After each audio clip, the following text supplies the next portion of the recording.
اب آپ کی بھرپور تالیوں میں تشریف لائیں گے پروفیسر ماہر غلام عباس سمرا صاحب۔ اظہار خیال کے لیے تشریف لا رہے ہیں پروفیسر ماہر غلام عباس سمرا صاحب۔ سب سے پہلے آپ سب کی خدمت میں عاجزانہ سلام،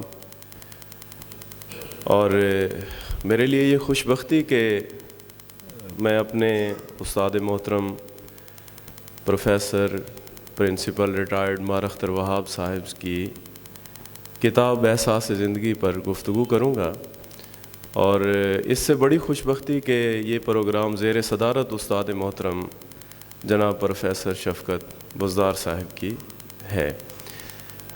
گفتگو سے پہلے صرف دو چار باتیں جو عمومی طور پر ہمیں سنائی دیتی ہیں کہ کوئی پروگرام کیسا ہے، کیوں ہے، کیا ہے۔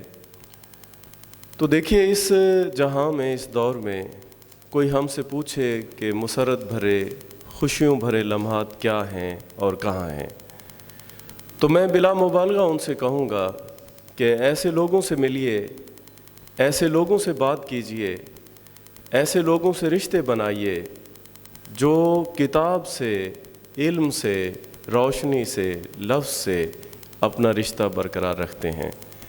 تو ایسے ہی لوگوں میں آپ کو آج نظر آتے ہیں جناب ملک مدثر شبیر دھت صاحب۔ آپ دیکھیے کہ ہر کسی کی ترجیحات ہوتی ہیں، کوئی کچھ بننا چاہتا ہے، کوئی کچھ کرنا چاہتا ہے، کسی کی ترجیح پیسہ ہے، کسی کی ترجیح دولت ہے، کسی کی ترجیح شان و شوکت ہے، کسی کی ترجیح سیاست ہے، سماجیات ہے، لیکن کوئی ایسا بھی تو ہے جس کی ترجیح علم ہے اور علم کو پھیلانا ہے۔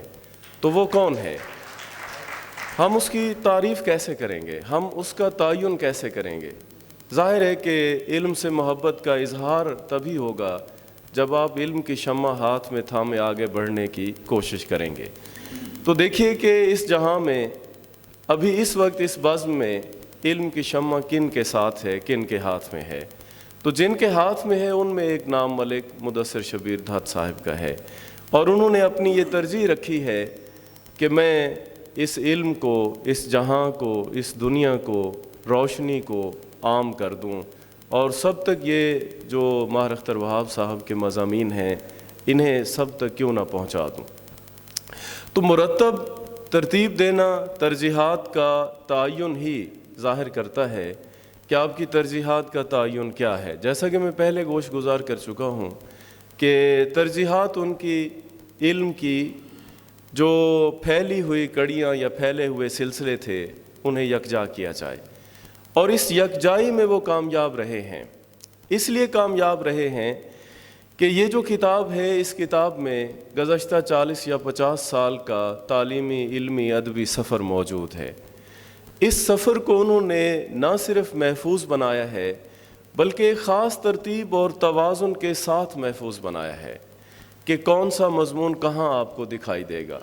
آپ تاریخ میں شغف رکھتے ہیں، تاریخ آپ کو اچھی لگتی ہے، تو تاریخ کا باقاعدہ ایک یہاں پورشن موجود ہے۔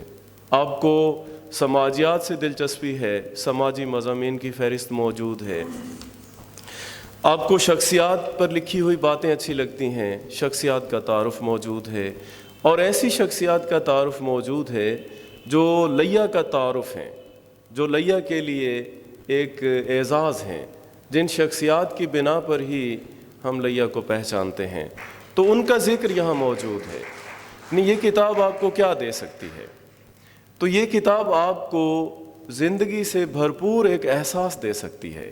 آپ جینا چاہتے ہیں، زندگی کی روشنی حاصل کرنا چاہتے ہیں، تو یہ کتاب آپ کے سامنے ہے۔ اب یہ مضامین ماہر اختر وہاب صاحب نے لکھے ہیں، اور ان سے میرا تعلق دو طرح سے ہے۔ ایک تو یہ کہ وہ میرے استاد محترم ہیں، میں باقاعدہ ان کا کلاس طالب علم ہوں۔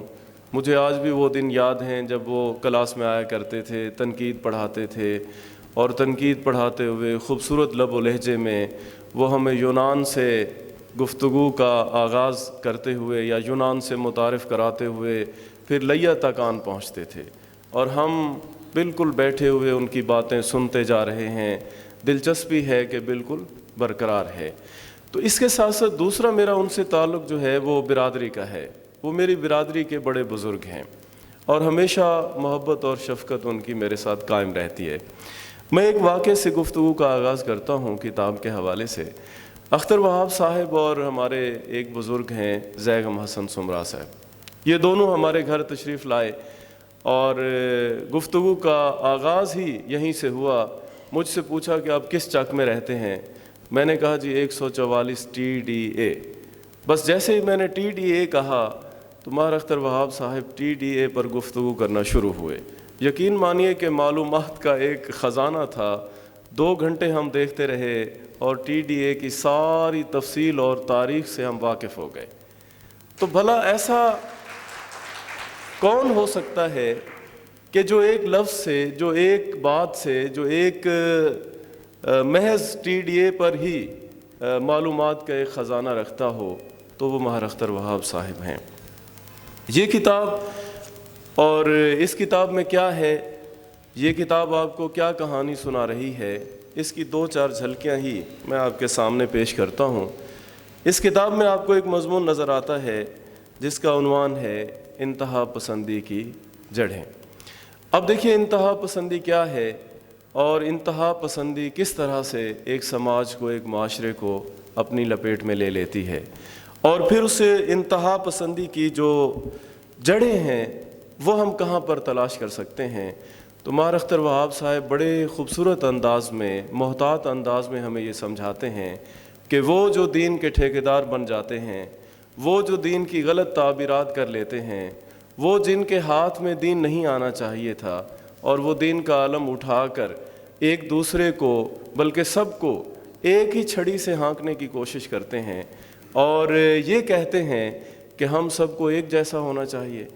تو ماہر صاحب بڑی خوبصورتی سے یہ بات سمجھاتے ہیں کہ انسان کی مثال جو ہے پھولوں کے بھرے ہوئے گلدستے جیسی ہو سکتی ہے، جس میں رنگ رنگ کے پھول ہیں، جس میں رنگ رنگ کی خوشبوئیں ہیں، لیکن اگر کوئی یہ خواب دیکھنا شروع کر دے کہ سارے پھولوں کو ایک رنگ کا ہونا چاہیے، ساری خوشبوئیں ایک جیسی ہونی چاہیے، تو ایسا نہیں ہو سکتا۔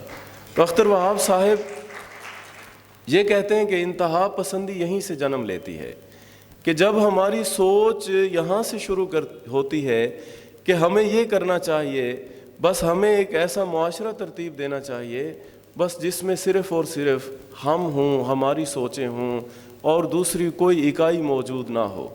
تو اختر وہاب صاحب ہمیں یہ سمجھاتے ہوئے یا یہ بتاتے ہوئے اپنے مضامین میں یہ بات ہم تک پہنچاتے ہیں کہ یہ ممکن نہیں ہوتا کہ دنیا کا ایک مذہب ہو، ایک مسلک ہو، ایک زبان ہو، ایک کلچر ہو، ایسا ناممکن ہے۔ تو ہمیں بھی یہی سبق پڑھنا ہے، ہمیں بھی یہی سبق پڑھانا ہے اور ہمیں ساری چھوٹی چھوٹی اکائیوں کو محفوظ بناتے ہوئے اپنی بات کو آگے بڑھانا ہے۔ پھر دیکھیے کہ پھر ایک مضمون لکھتے ہیں اور اس میں کہتے ہیں کہ ہمارا فکری مغالطہ یا ہماری فکری الجھنیں کہاں جنم لیتی ہیں۔ کہتے ہیں کہ ہماری فکری الجھنوں میں ایک الجھن یہ موجود ہے کہ ہم نے اپنے ہیرو تراشتے ہوئے یہ دھیان نہیں رکھا کہ ہیرو علمی اور ادبی بھی ہو سکتے ہیں۔ ہیرو تراشتے ہوئے ہم نے ایسے لوگوں کو ہیرو تراشا ہے جن کے ہاتھ میں بندوق اور تلوار تھی۔ ہونا یہ چاہیے تھا کہ ہم ایسے لوگوں کو ہیرو بناتے جن کے ہاتھ میں تلوار اور بندوق کی بجائے قلم ہوتا، جو قلم کی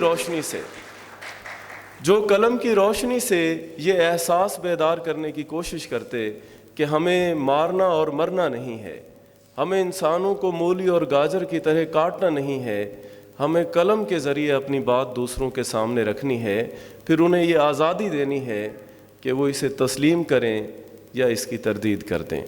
ماہر اختر وہاب صاحب کی یہ کتاب جو احساس زندگی ہے، اس کے مختلف حصے ہیں۔ ان میں جہاں یہ سماجی باتیں ہیں وہاں تاریخی باتیں بھی ہیں، اور تاریخ میں ماہر اختر وہاب صاحب نے بڑے خوبصورت انداز میں، بہترین انداز میں، جو ان کا اپنا ہی لکھنے پڑھنے کا انداز ہے، اس میں ہمیں تاریخ کی کہانی سنائی ہے کہ تاریخ میں کون کون سی شخصیات ہیں اور کہاں کہاں وہ حکمران رہے ہیں اور ان کی ترجیحات کیا کیا رہی ہیں۔ پھر ادبی حصہ، ادبی گفتگو کا آغاز ہوتا ہے محمد حسن عسکری سے۔ اور محمد حسن عسکری اردو ادب میں یقیناً ایک بڑا نام ہو گزرا ہے، اور انہوں نے کئی پہلو بدلے ہیں، کئی طرح کے نعرے ادب میں لگائے ہیں۔ کبھی وہ ادب برائے ادب کے قائل تھے، کبھی وہ پاکستانی ادب کا نعرہ لگاتے تھے، کبھی اسلامی ادب کا نعرہ لگاتے تھے۔ اب ان بڑی شخصیات پہ یا ان ادبی شخصیات پر گفتگو کرنا اور پھر لکھنا، ظاہر ہے کہ محتاط انداز میں لکھنا، یہ ماہر اختر وہاب صاحب سے کوئی سیکھے کہ محمد حسن عسکری پر باتیں بھی کر رہے ہیں اور یہ بتا بھی رہے ہیں کہ انہیں پاکستانی ادب کا نعرہ نہیں لگانا چاہیے تھا۔ ادب کوئی نعرے سے تخلیق نہیں ہوتا۔ انہیں سمجھا بھی رہے ہیں، بتا بھی رہے ہیں، یہ پیغام بھی نوجوان نسل کو دے رہے ہیں کہ ادب کسی نعرے کے تحت وجود میں نہیں آتا، لیکن یہ احساس بھی نہیں ہوتا۔ ماہر اختر وہاب صاحب کے ہاں ان کے قلم میں یا ان کی تحریر میں دھیما انداز بہت ہے، وہ کبھی بھی جارحانہ انداز نہیں اپناتے۔ ادب پر گفتگو کرتے ہوئے وہ یہ نہیں کہتے کہ محمد حسن عسکری سے غلطی ہو گئی، محمد حسن عسکری کو یہ نہیں کرنا چاہیے تھا، وہ نہیں کرنا چاہیے تھا، بلکہ وہ محمد حسن عسکری کی ساری باتیں لکھنے کے بعد یہ تاثر چھوڑ جاتے ہیں کہ ادب کو نعرے سے کہیں اور کہیں دور ہونا چاہیے، اور بس ادب کو ادب ہی ہونا چاہیے۔ پاکستانی، اسلامی، ترقی پسند، یہ سارے نعرے ہی تو ہیں۔ ان نعروں کے ساتھ اگر ہم ادب کو دیکھیں گے، ادب لکھیں گے، ادب پڑھیں گے، تو پھر وہ ادب نہیں ہوگا، پھر وہ نعرے ہوں گے، وہ سستی شہرت ہوگی۔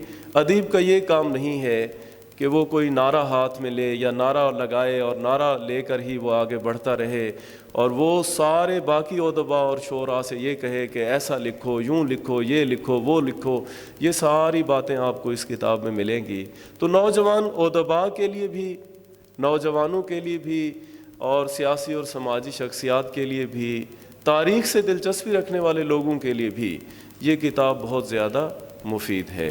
تو اس کتاب کی اشاعت پر ڈھیروں مبارکباد استاد محترم کی خدمت میں بھی، اور ملک مدثر شبیر دھات صاحب کی خدمت میں بھی، اور آخر میں پریس کلب کا بھی خصوصی شکریہ، اور ہینڈ آؤٹ جو ادبی فورم ہے اس کا بھی، جنہوں نے یہ بہت خوبصورت نشست سجائی ہے۔ خدا حافظ۔